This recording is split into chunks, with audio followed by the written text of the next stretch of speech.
بہت سے اندھ بھکت یہ کہہ رہے ہیں محمود مدنی کو بچانے کے لیے، کہہ رہے ہیں کہ بھائی سیاست اور قیادت میں فرق ہے. بالکل فرق ہے. تو کیا یہ ایک قائد کو جو مذہبی رہنما ہو، دھرم گرو ہو، اس کو یہ حق حاصل ہوتا ہے کہ وہ ایک سیاسی لیڈر جو مسلمانوں کا لیڈر ہے اس کے بارے میں اٹھ پٹانگ باتیں کرے اور اس کو کہے کہ جو اس کی حمایت کرنے والے ہیں وہ پاگل لوگ ہیں؟ کیا اتنے بڑے بڑے علماء ہندوستان میں لاکھوں علماء ہیں جو ویسی صاحب کی حمایت کرتے ہیں؟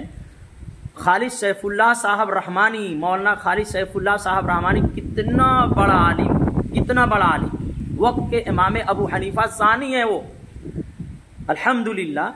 وہ ویسی صاحب کو کہتے ہیں کہ مسلمانوں کی آواز ہے.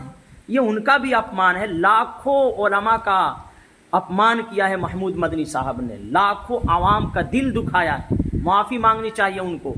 آپ کیا سمجھ رہے ہیں؟ معافی مانگنی چاہیے.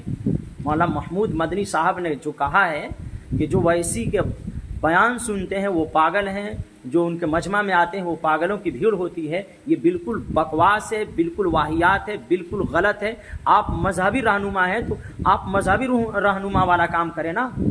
جب آپ سیاست سے آپ کو مناسبت نہیں ہے تو اس طرح کی باتیں کہنے کی کیا ضرورت تھی؟ اندھ بھکتوں، جو تم کہہ رہے ہو نا سیاست اور قیادت میں فرق ہے، یہ سبھی کوئی جانتا ہے. تو پھر یہ ویسی صاحب کے بارے میں اس طرح کی جو بکواسات کرتے ہیں اور ان کی حمایت کرنے والوں کو پاگل کہتے ہیں، اس کو بھی تم ڈیفینس کرو گے؟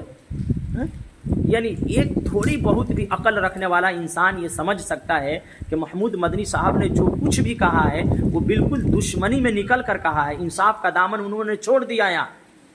ویسی سے اتنی نفرت اور اتنا اختلاف ہے کہ انصاف کا دامن ہی چھوڑ دیا، اس کو بی جے پی کا ایجنٹ بنا دیا. اللہ اکبر.